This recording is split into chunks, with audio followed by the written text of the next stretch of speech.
বিশ্বে এই প্রথমবারের মতো পবিত্র কোরআন শরীফের আলোকে নির্মিত এক পার্ক চালু করল দুবাই। আল কোরআন পার্ক নামের এই উদ্যানটি শুক্রবার আল খাওয়ানিজ অঞ্চলে উদ্বোধন করা হয়েছে। আকর্ষণীয় এই পার্কে প্রবেশে কোনো ধরনের ফি দিতে হবে না বলে জানিয়েছে কর্তৃপক্ষ। ইসলাম ছাড়াও অন্যান্য ধর্মানুসারী ও সংস্কৃতির মানুষের কাছে এই পবিত্র কিতাবের সৌন্দর্য ও অলৌকিকতা উপস্থাপনের জন্যই এমন ব্যবস্থা নেওয়া হয়েছে বলে জানিয়েছে তারা। নিবির আমিনের ডেস্ক রিপোর্ট।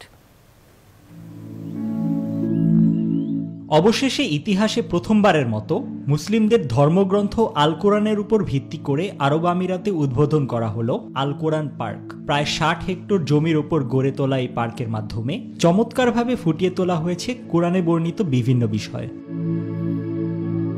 কোরআনে উল্লেখিত ৫৪টি গাছের সমন্বয়ে ১২টি উদ্যান রয়েছে এই পার্কে। পাশাপাশি তৈরি করা হয়েছে কৃত্রিম হ্রদ।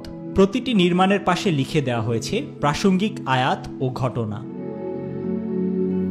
আধুনিক প্রযুক্তি কাজে লাগিয়ে এখানে তৈরি হয়েছে ডিজিটাল থিয়েটার, যেখানে প্রদর্শন করা হবে ইসলামী ইতিহাসের বিভিন্ন ঘটনা অবলম্বনে নির্মিত ভিডিও চিত্র।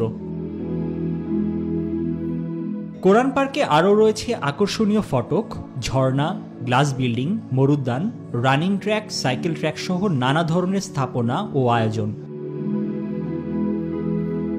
আকর্ষণীয় এই পার্কে প্রবেশ করতে কোনো অর্থই খরচ করতে হবে না দর্শনার্থীদের।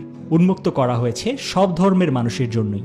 আর এর মাধ্যমেই দর্শনার্থীদের পবিত্র কোরআন সম্পর্কে আরও সুস্পষ্ট ধারণা দেয়াই এই পার্কটির উদ্দেশ্য। নিবির আমিন, নিউজ 24।